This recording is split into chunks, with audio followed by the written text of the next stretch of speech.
चाहे एग्जाम 2 दिन बाद ही क्यों न हो, बहुत से स्टूडेंट को पढ़ाई के समय नींद आने लगती है और ठंडी में तो ये आदत बहुत बढ़ जाती है। यानी कि सर्दियों के दिनों में आप एक बार किताब बंद करके रजाई में जाइए, फिर कब दिन का रात और रात का दिन हो जाता है पता भी नहीं चलता। ऐसे में दिक्कत ये है कि नींद तो हमारी ज़रूरत से ज़्यादा पूरी हो जाती है और पढ़ाई जितनी होनी चाहिए उतनी भी नहीं होती। अब चूंकि ये प्रॉब्लम हमारी पढ़ाई को अफेक्ट करती है तो इसका सॉल्यूशन तो ज़रूर ही पता होना चाहिए।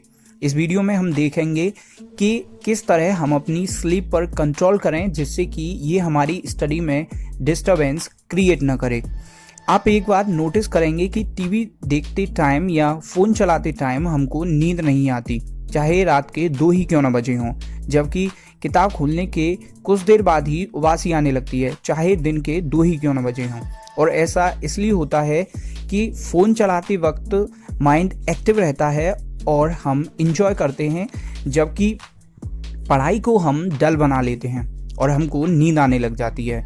पढ़ाई को एक्टिव बनाने के लिए हमेशा नोट्स बनाएं और उन्हीं से स्टडी करें। मोटी मोटी किताबें माइंड को एक बर्डन लगती हैं। जब भी स्टडी करें सिर्फ पढ़ते ही न रहें, पेपर पर कुछ न कुछ लिखते रहें जिससे स्टडी बोरिंग नहीं लगेगी। अब आप सोचेंगे कि यहाँ सोने की क्यों बोला जा रहा है। एक बात समझिए कि अगर आपने आधी रात फेसबुक पर बिताई है तो दिन में आप पढ़ाई करें या कुछ और, आपको नींद आनी ही आनी है। अगर ऐसा है तो पहले अपनी नींद पूरी कीजिए और फिर फ्रेश माइंड से स्टडी कीजिए। आप देखेंगे कि हम चाहे किसी भी जगह पर जाएं, उस जगह को पहचान कर हमारा माइंड उसी तरह से रिएक्ट करता है। पार्टी में जहां नीली पीली लाइट्स लगी हों, तेज़ गाने बज रहे हों, तो खुद ब खुद हमारा मन डांस करने को करता है। दूसरी जगह जहां हम किसी को सांत्वना देने जाते हैं, वहां बड़े शांति से रहते हैं। यानी कि हमारा माइंड माहौल देखकर रिएक्ट करता है। तो आप जहाँ स्टडी करते हो वहाँ का माहौल ही ऐसा बनाइए कि खुद ब खुद पढ़ने का मन करे। स्टडी टेबल पर तेज़ लाइट हो, 1-2 मोटिवेशनल कोट लगे हों, टाइम टेबल आँखों के सामने हो।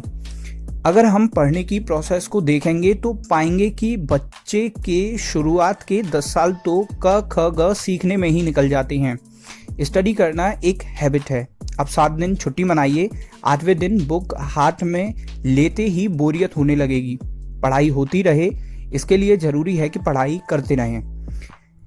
हमेशा स्टडी टाइम टेबल के हिसाब से करनी चाहिए। इससे एक तो हर सब्जेक्ट को पढ़ने के लिए टाइम मिल जाता है, दूसरा स्लीप और स्टडी का टाइम अलग अलग रहता है, एक दूसरे में मिक्स नहीं होता। स्टडी करने से जस्ट पहले ज़्यादा हैवी नहीं खाना चाहिए, क्योंकि जब पेट भरा होता है तो नींद खुद ब खुद आने लग जाती है। पढ़ाई के बीच बीच में ब्रेक्स लेते रहें, ऐसे आप लंबे समय तक इफ़ेक्टिवली पढ़ाई कर पाएंगे। इस चक्कर से दूर रहें कि दिन में पढ़ाई बेहतर होती है या रात में। अपनी बॉडी क्लॉक के हिसाब से पढ़ाई करें। अगर आप रात में अच्छी पढ़ाई कर पाते हैं तो रात में ही पढ़ाई करें, फिर सुबह 4 बजे उठकर अपनी नींद खराब करने का कोई मतलब नहीं है। अपने आप को ये बहुत अच्छे से बताइए कि अगर आप पढ़ोगे नहीं तो क्या होगा, आपके लिए करियर कितना इम्पोर्टेंट है। ऐसा इसलिए क्योंकि प्रेशर हमको एक्शन लेने के लिए फोर्स करता है।